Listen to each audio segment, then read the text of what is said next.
इमरान खान कल कह रहे थे, कहते 7 बजे उठाकर मेरे पास आजम सवादी को भेज दिया, मुझे सोए हुए को उठाया और आके यही कहना था हाथ पांव जो पकड़ के कहते जी वो मिन्नतें कर रहे हैं कि आप जलसा कैंसिल कर दें, पोस्टपोन कर दें, और उन्होंने ही डेट दी 8 तारीख की। अब कस्में खाकर जो भेजे और आके कह के जी हम उसको फैसिलिटेट करेंगे, आपके लोगों को तंग नहीं करेंगे, हम खुद उसकी सिक्योरिटी देंगे, आप बस 22 तारीख का जलसा ना करें। उसके बाद क्या किया आप लोगों ने देखा नहीं। बिस्मिल्लाहिर्रहमानिर्रहीम। अभी सहाफ़ी पूछ रहे थे कि आज आप क्या बताने लगी। हम वही बता सकते हैं जहाँ से हम आए हैं, वो है कोर्ट रूम। दहशत गर्दी के अदालत से हम बाहर निकल कर आ रहे हैं, और दहशत गर्दी की अदालत का पहले मैं आपको बता दूँ कि इस निज़ाम को अब हम कहते हैं ना कि ख़ुद रोज़ जिस निज़ाम में हम तशरीफ़ लाते हैं, जज साहब के सामने पेश होते हैं, तो यहाँ जो इंसाफ का सिस्टम है उसके अंदर ये है कि हमें रोज़ पेश होना पड़ता है। हमें हर हाज़िरी पे अगर ना आए तो हमें वो कहते हैं हम आपको जेल में डाल देंगे। लेकिन जो आईजी है, जो इन्वेस्टिगेशन ऑफिसर है, जज साहब उनको आज उन्होंने आईजी को बुलाया कि आप बताएं कि आपकी तफ्तीश मुकम्मल क्यों नहीं हुई। तो आईजी हालांकि कानून के मुताबिक वो जवाब दे जज साहब को, लेकिन आईजी आज नहीं पेश हुआ क्योंकि उन्होंने आके कहा डीएसपी ने कि जी आईजी साहब मसरूफ़ हैं। अगर डीआईजी मसरूफ़ है, वो नहीं आ सकता, तो जज की जिम्मेदारी बनती है कि उनको जेल में डालें, क्योंकि 1 साल से 1.5 साल हो गया है और ये आपके केस की कह रहे हैं हमने तफ्तीश ही मुकम्मल नहीं की। आपको पता है कि ये झूठ बोल रहे हैं, आपको पता है कि इनके पास कोई शवाहिद नहीं है, आपको पता है कि ये कानून के ऊपर है, ये हम कानून के नीचे हैं और ये कानून के ऊपर हैं। चाहे पूरी हुकूमत के बंदे कानून के ऊपर क्यों हैं, हमारा जो इंसाफ का निज़ाम है उसके अंदर ये कानून के नीचे हैं। क्या ये निज़ाम आगे चलेगा? क्या यही हमेशा चलेगा कि ये इनको कोई कानून की पूछ नहीं सकता है? ये क्या माफिया है? क्या ये हमारा इंसाफ का निज़ाम है?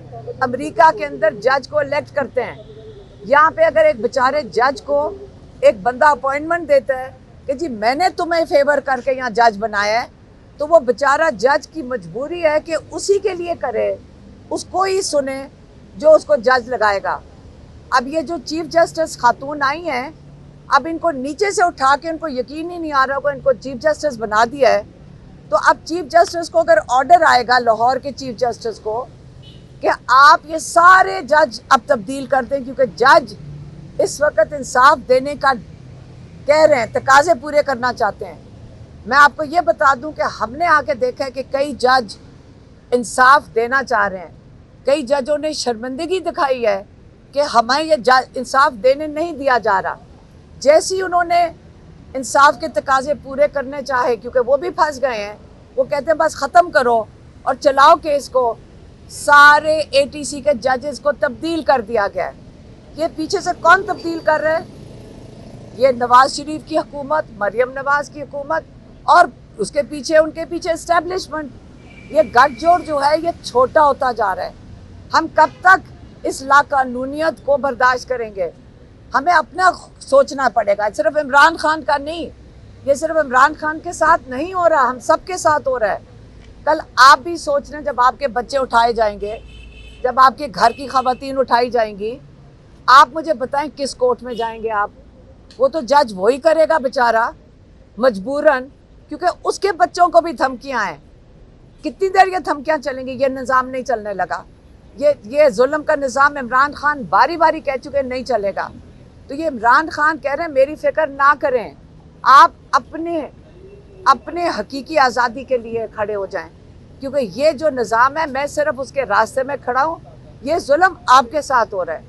जब आप असेंबली के ऊपर, नेशनल असेंबली के ऊपर आप वारदात करते हैं, तो आज आपने जमहूरियत के ऊपर वारदात की। इमरान खान ने कहा जब आप काजी फायज ईसा को ज़बरदस्ती एक्सटेंशन देने की कोशिश कर रहे हैं, इसका मतलब आपने कानून के ऊपर, आपने अपने इंसाफ के निज़ाम के ऊपर वारदात कर रहे हैं। इस वक्त क्या हो रहा है? पीटीआई के MNAs को अगवा किया जा रहा है, उनकी फैमिलीज़ को उठाया जा रहा है। किस लिए?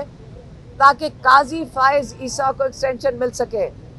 तो इसलिए हम सब पे अब मजबूरन हमें अपने इंसाफ के निज़ाम को बचाने के लिए, अपनी जमहूरियत को बचाने के लिए आप हम सबको खड़े होना पड़ेगा। ये इमरान खान की इंस्ट्रक्शंस आई हैं कि आप अपने लिए खड़े हो जाएं। आप मेरी फ़िक्र ना करें, मैं जेल में बैठ के ठीक हूँ, मैं जेल में काट लूँगा। आप अपनी फ़िक्र करेंगे आपके साथ क्या होगा। तो यही आज का मैं आपको हवाला दे दिया और आपको पता चल गया कि अब हमारा इंसाफ का निज़ाम किधर जा रहा है। ये बताइएगा उतनी फिक्र शायद इमरान खान की बहनों को है, इमरान खान की शायद उतनी तो रहनुमाओं को नहीं है। तो एक मुद्दा ये है कि ना नवाज शरीफ ने डील करनी है, ना शहबाज शरीफ है, ना जरदारी ने। सीधा मुद्दा है आर्मी चीफ और खजाना। तो क्या आप इनिशिएट करेंगी अपने भाई की खातिर कि कोई मुज़ाकरात का अमल शुरू हो, जो डेड लॉक है वो ख़त्म हो, क्योंकि इमरान खान की ज़रूरत है मुल्क की, ताकतवर फौज भी मुल्क की ज़रूरत है, मकबूलियत है, ताकत है। तो आप इनिशिएटिव क्यों नहीं ले रही? आपको तो देखिए, अव्वल तो आपने फ़ौज की बात की, अदारे की बात की है।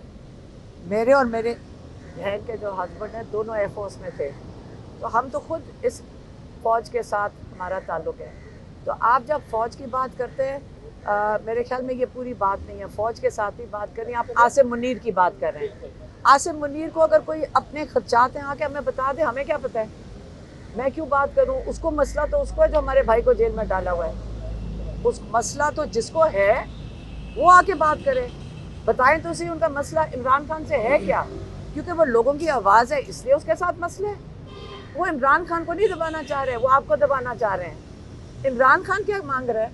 वो कह रहा है मेरा मैंडेट वापस करो। वो आवाज़ किसकी बन रहा है? वो लोगों की आवाज़ बन रहा है। इमरान खान आप लोगों की आवाज़ है।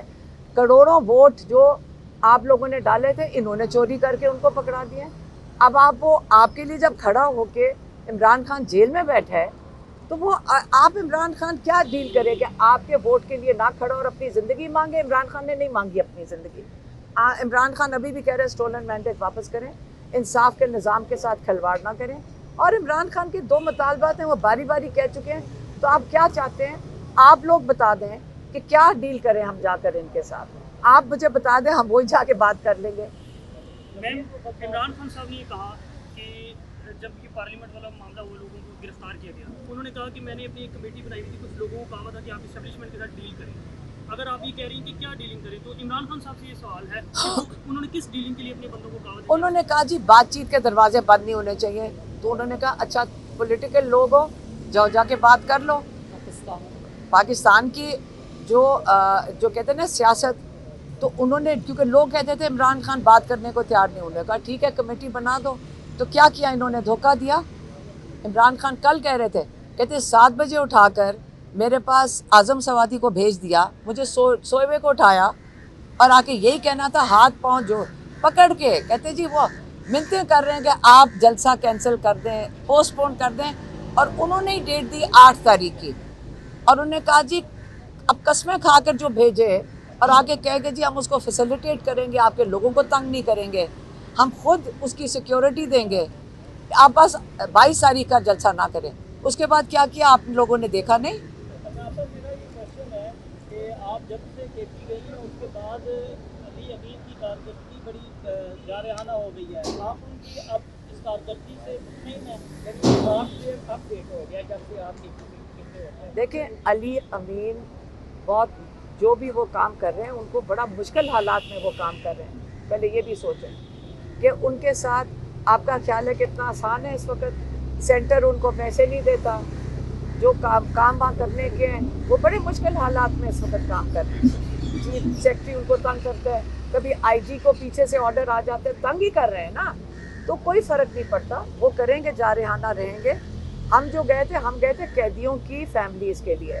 और जो लोगों ने कैद भी काटी, जो ज़ख्मी हुए, जो इनकी किसी की टांगें ज़ाया हो गई, इनकी आंखें ज़ाया हो गई। तो हमारी कोशिश है कि हमने वॉलंटरली एक किस्म का ग्रुप बनाया है जो इन कैदियों की फैमिली को और इनके जो इन सब की मदद कर रहे हैं और इनकी रिहेबिलिटेशन कर रहे हैं। कईयों की नौकरियां चली गई, आंख ज़ाया हो जाए, नौकरियां चली जाती हैं, तो उनकी मदद हम कोशिश कर रहे हैं कि उनकी मदद करें। हम इसलिए पेशावर गए थे। हम गुजरांवाला गए थे, आपको उसका बता दूं। गुजरांवाला गए थे तो वो डीसी ने कहा कि आप यहाँ इजाज़त के बगैर आ रही हैं। तो मैंने सोचा था कि उसके बाद पासपोर्ट ले जाया करूँ गुजरांवाला के लिए। उनको पूछा कि मैं पासपोर्ट ले आऊँ, और जिस घर में हम मिलने जा रहे थे कैदियों की फैमिली को जो मिलिट्री जेल में है, उधर वहाँ के जो पुलिस है उन्होंने छापा मार के उन सारों को भगा दिया। तो ये आप उनकी फैमिलीज के साथ जुल्म कर रहे थे। करंट स्टेटस क्या है, कहाँ जा रहे हैं? मिलिट्री जेल में, और कहाँ है नहीं, वो बाकियों के साथ जो वहाँ पे बच्चों के साथ जातियाँ बहुत हो रही हैं। वो बच्चे गरीब हैं, कईयों को हम मदद करते हैं ताकि उनकी फैमिलीज उनको मिलने जा सके। उनके पास इतने पैसे नहीं हैं कि वो पेट्रोल इतना डलवा सकें, एक एक दो दो घंटे का सफ़र करके। तो हम इस वक्त इसी पे हमारा ज़्यादा फोकस है कि जो लोग जेलों में उनकी फैमिलीज़ को फैसिलिटेट कर सकें, जितना हम जितना कर सकते हैं वॉलंटियरली।